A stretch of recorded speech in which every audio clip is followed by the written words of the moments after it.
ہمیں جو اسلام ہمیں جو جدی پشتی ملا ہے اپنے باپ دادوں سے، نہ ہمیں کوئی محنت کرنا پڑی، نہ ہمیں کوئی اس کے لیے مشقت اٹھانا پڑی، نہ قربانیاں دینی پڑی، ہمیں گھر بیٹھے مل گیا، تو ہمیں اسی لیے اس کی قدر اور اس کی اہمیت کا اندازہ نہیں۔ اللہم صلی علی سیدنا محمد یا رب صلی وسلم دائما ابدا علی حبیبی نحمده ونصلي على رسوله الكريم أما بعد فأعوذ بالله من الشيطان الرجيم بسم الله الرحمن الرحيم يا أيها الذين آمنوا إن تطيعوا فريقا من الذين أوتوا الكتاب يردوكم بعد إيمانكم كافرين صدق الله العظيم۔ ناظرین کرام، قرآن کریم کی سورہ آل عمران کی آیت نمبر 100 آپ حضرات کے سامنے تلاوت کی ہے۔ یہ آیت مبارکہ بھی یا ایھا الذین آمنوا سے شروع ہونے والی آیتوں میں سے ہے، اور اس آیت مبارکہ کا 12واں نمبر ہے، جس میں اللہ تبارک و تعالی براہ راست ایمان والوں سے مخاطب ہے۔ اور اس سے پہلے ہم اس آیت مبارکہ کا درس شروع کریں، اس سے پہلے چند باتیں جو ہمارے لیے ضروری ہیں سمجھنی، وہ یہ کہ آج جو ہمیں اللہ تبارک و تعالی نے الحمدللہ اس مسلمان بنایا ہے اور اسلام جیسی عظیم الشان دولت عطا کی ہے، شاید ہم اس کا صحیح اس کی قدر نہیں کر پا رہے ہیں، یا ہم اس کو نہیں سمجھ پا رہے ہیں کہ کس قدر بڑی دولت اللہ نے ہمیں عطا کی ہے۔ اگر کسی بندے کے پاس،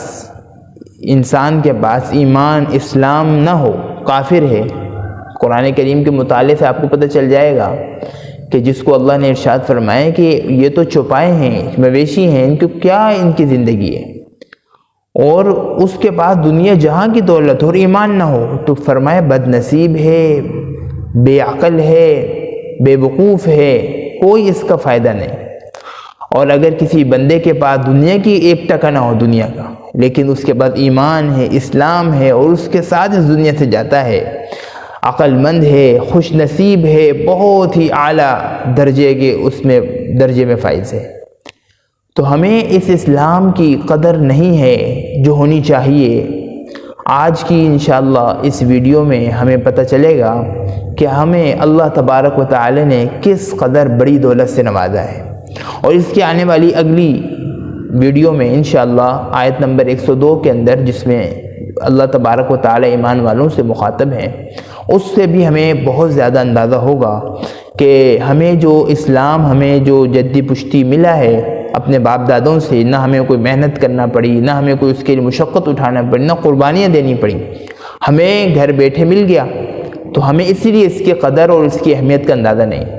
تو انشاءاللہ العزیز یہ ہم توجہ سے سنیں اور اس پر عمل کرنے کی کوشش کریں، تو ہمیں معلوم ہوگا کہ کس قدر اسلام کی دولت اللہ کی اہم ہے جو ہمیں اللہ تبارک و تعالی نے عطا فرمائی ہے۔ اس آیت مبارکہ سے پہلے اللہ تبارک و تعالی نبی علیہ السلام سے مخاطب ہیں اور فرما رہے ہیں کہ اے میرے محبوب، یہ جو اہل کتاب ہیں یہود و نصارہ، یہ ان کو آپ کہہ دیجئے کہ کیوں یہ مسلمانوں کو یا لوگوں کو اسلام میں آنے سے روکتے ہیں، یعنی اتنی بڑی دولت کو حاصل کرنے سے کیوں روکتے ہیں، حالانکہ وہ خود تو محروم ہیں، اور محروم وہ کسی انجانے میں نہیں ہے، بلکہ جان بوجھ کر وہ اسلام لانے سے محروم ہوئے ہیں۔ خود تو وہ محروم ہیں، حالانکہ قرآن کریم کی جو واضح ہدایات ہیں اور رسول اللہ صلی اللہ علیہ وسلم کے واضح پیغامات ہیں، کوئی بھی عقل مند انسان اسلام لائے بغیر پیچھے نہیں رہ سکتا، لیکن یہ لوگ پیچھے ہیں، بد نصیب ہیں۔ چلو تم نہیں لے کر آؤ، کوئی بات نہیں، لیکن جو آ رہے ہیں ان کا راستہ نہ روکو۔ اور اس کے بعد اللہ تبارک و تعالی نے ایمان والوں کو پھر مخاطب کر کے فرمایا کہ اے ایمان والو، یا ایھا الذین آمنوا ان تطیعوا فریقا من الذین اوتوا الکتاب، اے وہ لوگو جو ایمان لے کر آئے ہو مجھ پر، اگر تم ان اہل کتاب میں سے کسی ایک گروہ کا کہا مانو گے، ان کے ساتھ بیٹھو گے، ان کی باتیں کرو گے، ان کے پیچھے چلو گے، تو انجام کیا ہوگا؟ یردوکم بعد ایمانکم کافرین، تمہارے ایمان لانے کے بعد دوبارہ تمہیں کفر کی طرف لوٹا دیں گے، جو کہ بہت برا انجام ہے اور بہت بڑی بدنصیبی ہے اسلام لانے کے بعد کفر کی طرف لوٹنا۔ یہ یہود و نصارہ کبھی راضی نہیں ہوں گے تم سے سوائے اس چیز کے کہ تم اپنا ایمان نہ چھوڑ دو اور ان کے مذہب میں نہ داخل ہو جاؤ۔ تو اسی لیے اللہ تبارک و تعالی نے قرآن کریم کی جا بجا آیتوں میں ارشاد فرمایا کہ یا ایھا الذین آمنوا لا تتخذوا اليہود والنصارى اولیاء، اے ایمان والوں، جیسے چھٹے بارے میں اللہ کے اس آیت کریمہ میں اللہ نے ارشاد فرمایا کہ ایمان والوں مت بناؤ اپنا دوست یہود و نصارہ کو، یہ تمہارے کبھی دوست نہیں ہو سکتے، یہ تو اسی وقت خوش ہوں گے جب تم اپنے ایمان چھوڑ دو گے، اور اگر تم نے ان کا کہا مانا، ان کے پیچھے چلا، ان کی باتوں کو اچھا جانا، تو قریب ہے وہ وقت کہ تم سے تمہارا ایمان چھین لیا جائے گا۔ اور اسی طریقے سے اہل کتاب کو تنبیہ فرمانے کے بعد اللہ تبارک و تعالی ایمان والوں کو عام ہدایت اور تلقین دی جا رہی ہے کہ یہود و نصارہ اسلام اور مسلمانوں کے سخت دشمن ہیں،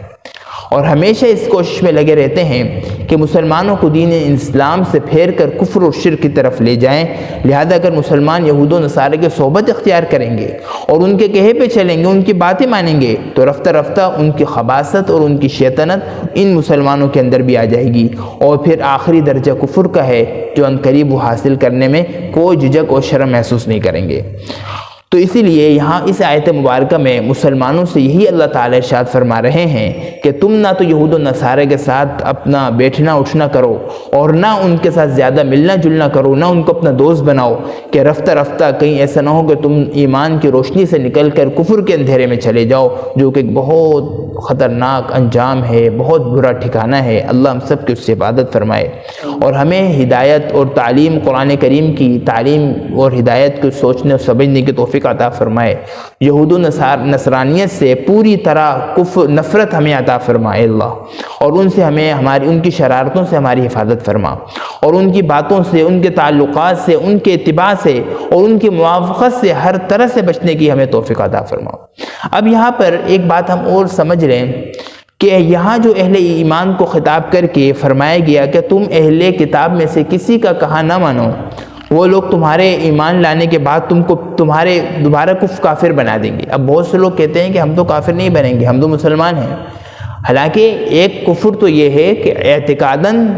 کوئی دوسرا مذہب اختیار کر لینا، وہ تو پکا کافر ہوتا ہے۔ ایک کفر اس کو بھی کہا جاتا ہے کہ بظاہر تو وہ اعتقادی طور پر مسلمان ہے، کلمہ پڑھتا ہے، نمازیں سب پڑھتا ہے، لیکن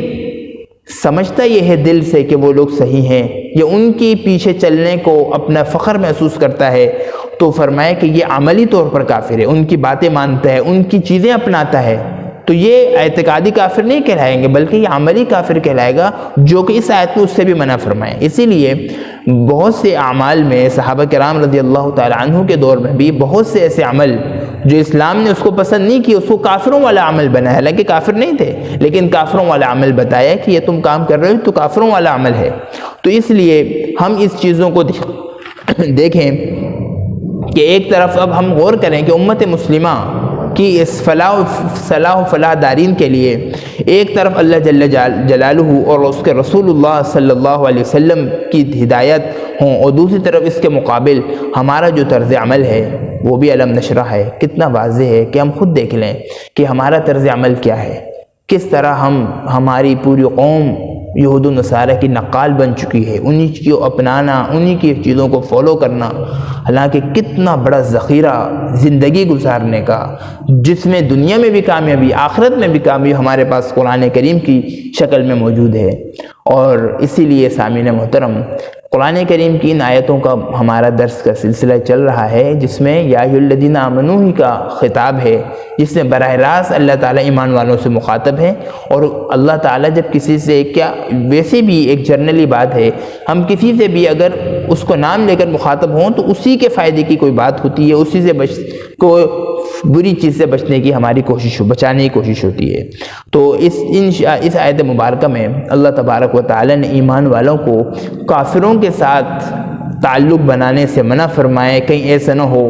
یہ تم تعلق بناتے بناتے اپنا ایمان جو سب سے بڑی دولت ہے وہ کھو بیٹھو، اور یہ بہت بری تمہاری جو ہے یہ بہت برا جو ہے تمہارا انجام ہوگا، اور بہت بڑا تمہارا نقصان ہوگا۔ اللہ تبارک و تعالی ہم سب کو تمام چیزوں پر سے عمل کرنے کی توفیق عطا فرمائے۔ وآخر دعوانا ان الحمد للہ رب العالمین۔